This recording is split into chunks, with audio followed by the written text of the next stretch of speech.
రామ రామ అనరణి రాముల సేవలు చేయండి అవునా రామ రామ అనరణి రాముల సేవలు చేయండి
అన్నా ఉత్తరదేశమన్నా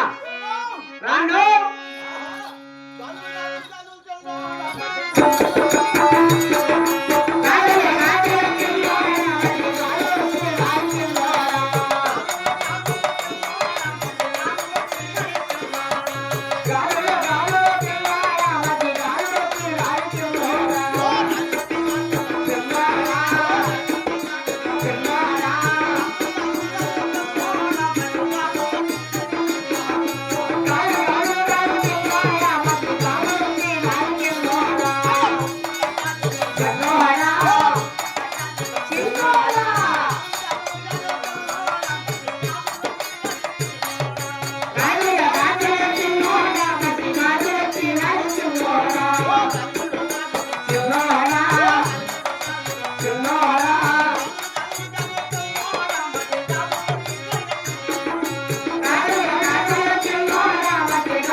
వచ్చి రాకనే ఈ నగుడికి రోడ్డు చేస్తారండి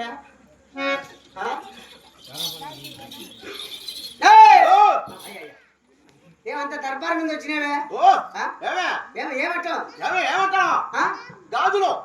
గాజులు అమ్ముకుంటా అంటే గాజులు గాజులు వ్యాపారం ఎక్కడెక్కడ వినావు గాజుగాడు అబ్బా ఖజీరి పోల్కుంటా రాయచోటి ఇక్కడంతా అమ్ముకుంటా అంట కాగలారు మమ్మల్ని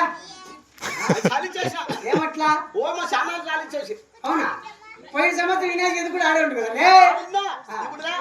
అక్కడ పోయినప్పుడు అంటే ఇప్పుడు ఆడ రాజీనామా చేసేసి ఇక్కడ ఎక్కడ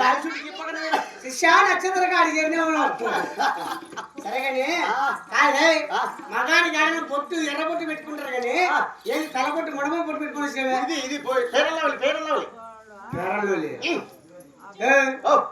ఎవరైనా మగాన్ని దుట్టుకుంటారు కానీ బొట్టు బొట్టు పెట్టుకుని వస్తారా బొట్టు బొట్టు పెట్టుకుంటేనే వాసన వచ్చేది ఏమట్లా దుట్టుకుంటే వాసన కాలియా బొట్టు బొట్టు పెట్టుకుని వస్తే వాసన వస్తుంది అంటారు ఒకవేళ కాలి కాలిపోతే ఏం చేస్తావు గాలి కారిపోతే మళ్ళీ నీళ్ళు చల్లుతా తెలివైన కొడుకులు అంటే ఈ బొట్లు మళ్ళీ ఆరిపోయినాయనుకో మళ్ళీ నీళ్ళదాం చేసుకుంటా నీళ్ళదాం చేస్తే నీళ్ళు దొరకపోతే ఇంగ్లీష్ మూసుకునేది బా అందరు తిన్నారు కాదా కర్ర దగ్గర ఏమో పాట నిలబడుకోలేవా ఏమే నిలబడలేదు ఏమట్లా నేనంతే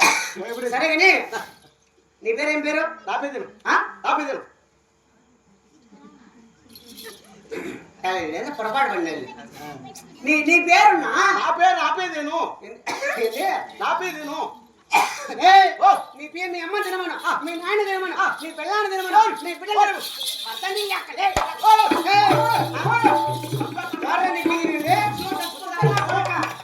నప్పి ఉద్ది నాయన నువ్వేం కుట్టాడు నప్పి ఉద్ది ఏదో నాపేది నాకు వచ్చి నెత్తి నెత్తా ఏమేం పురుగు చేస్తావు నువ్వు కక్కులు కొడతా నువ్వు ఇంకా ఉందా ఉంది 130 రూపాయలకి అంకితం అయిపోయింది కదా ఇప్పుడు అంటే కక్కులు కొడతావు ఎక్కడెక్కడ కొట్టినావు ఫస్ట్ మీ అక్క కొట్టా దేవుని స్వామి నువ్వు అయినా నువ్వు దేవుని నైనా ఫస్ట్ ఆడ కొట్టినా ఫస్ట్ మీ ఎక్కువ ఇంటికాడ రోల్ కక్కులు కొట్టినా ఆ తర్వాత తప్పిన చిన్నమ్మ ఇంటికాడ కొట్టినా తపలిస్ట్ వాళ్ళు చిన్నమ్మ ఇంటికాడ కొట్టావు చిన్నమ్మ ఇంటికన్నా ఆ తర్వాత ఏ సాయిగాడ కొట్టినా వానికే కొట్టకూడదా వానికి కొడుకు కదా అట్టేట్లా అడిగే కక్కుబడి కాదురా కర్రా కాదు ఏయ్! అంటే మా అక్కగారు కొట్టినావు ఆ తర్వాత తపలిస్ట్ వాళ్ళకి చిన్నమ్మ కొట్టినావు చూడలేదు కదా కాదే మా అక్క కొట్టావు కక్కు లెక్క కోసం కక్కు అంటే ఏంది రోల్ కక్కులు కొట్టి ఆ మాట చెప్పడం నా పక్క నువ్వు నాకు అంతే కొంచెం నెత్తి కదా నువ్వు అట్టయితివా సరే కానీ ఇప్పుడు ప్రస్తుతానికి ఈ దేశంలో మాకు మంచి నమానెత్తులు కావాలా ఓహో నమ్మాని పాడులకు వచ్చారా ముందే ఆ వాడు చెప్పింటి ఎన్ని ఉండవు కదా ఏమట్లా ఇవన్నీ అన్నా కదా నేను అంటే నువ్వు చెప్పుకోవాలి అడ్వర్టైజ్మెంట్ కోసం నువ్వు చెప్పేసినావు అట్లా ఏం తెలివైన కొడుకు రాబా కాదా కాదే ఏం తిని సాగుతాను తగ్గిపిల్లా ఏడ తగ్గింది నువ్వు అనుకుంటాను అంతే అమ్మా ఇంకా ఉండింది ఇంత తగ్గిపోయి 130 రూపాయలు పూర్తిగా వదిలేస్తే అది పూర్తిగా పోతుంది దాన్ని వదలలేకున్నామే సరే కానీ అంటే ఈ దేశంలో ఎద్దులు లేవా ఎత్తుల్లో ఇంకేంటి గోసెత్తులు గోసవాళ్ళు ఉంటాయి మా ఉత్తరదేశం అంతా గోసెద్దులు కోసావులు మంచి నమ్మాన కోడలు కావాలి మన కోడలు ఉండవు నువ్వు ఇట్లా ఉండు ఏమి మా రెడ్డిని పిలుస్తా ఎవరుడా ఎవరు ఎవరైనా మా రెడ్డిని పెట్టుకో వాడి రెండు చెప్తాడ అమ్మని చూచు పిలుస్తున్నా అయ్యా రెడ్డి ఓయ్ ఏం స్వామి ఇట్టున్నాడు ఏమే వాళ్ళు కాఫీలో వస్తాడు ఏం వెంకటేశ్వర స్వామి అయినా కేసులో వచ్చి ఉందా ఏం తీసుకుని వచ్చింటుంది ఆయన అమ్మా అంటే ఉత్తరదేశంలో మేము తలా కలివేరా నేనే పిలుచు వాడిని మీరు నేను ఆ మాట అనలేదు నేను అనుకుంటాను నువ్వు అనుకున్నావా పోయిన సంవత్సరం రాజు వినాయక చవితిలో వాన పడి ఒక పక్క ఉంటే వాడి నీళ్ళు పట్టుకొని తాగుతాడు అబ్బా నీళ్ళు దొరుకుతున్నాయా దాన్ని పోసేదానికి అవునా కాదయ్యా ఈ ఉత్తరదేశంలో మేము తలా కలివేరా నీ పేరే పేరు కాపీ తిను ఎక్కువ తింటా మందగానే ఉంటుంది రావయ్యా నీ పేరేం పేరు కాదు ఆయన రెడ్డి 10 గ్రామాలకి పెద్ద రెడ్డి అయినా ఆయన దగ్గర భద్రంగా అనుకోగా అనికి మనకి మాట్లాడాలా కాలు కొట్టుకోవాలి అర్థం ఇయ్యకం 7 గ్రామాలకు 10 గ్రామాలకు ఏనా ఆయన పెద్ద అయితే జర్రకైపోతే కట్టకొచ్చినాడు లేదులే రెడ్డియా దాన్ని చెప్పలే ఆడప్పు చేసినావే అలా డబ్బు చేసేవాడిని కదా నేను అంటే 3 రూపాయలు వడ్డీ నేను ఇస్తాను అయినా ఈ ఉత్తరదేశంలో మేము తలా కలివే అవుయా అయ్యా మీ దేశంలో మాకు సరైన అధికారి కూడా దేశం కూడా ఉన్నాయా నువ్వుయా ఏమున్నాయి ఆవులు ఉన్నాయి గోసెద్దులు కోస్తావులు ఎద్దులు ఉన్నాయి ఓటు కొమ్ములు ఉంటాయి జంగ ఎంత ఉంటుంది ఎత్తల గురించి జరిగితే పల్లాపులు ఆవులు ఉంటాయి జెర్సీ ఆవులు ఉంటాయి ఈ ఏకం ఎత్తులు ఉంటాయా లేవా లెక్కలు అడిగించవా లెక్కలు అడిగించవా ఇచ్చునా నువ్వు 30 రూపాయలు నువ్వు 30 రూపాయలు తక్కువ అయ్యా అంటే మీ దేశంలో అధికారి కూడా దేశం కూడా లేవన్నమాట పోరా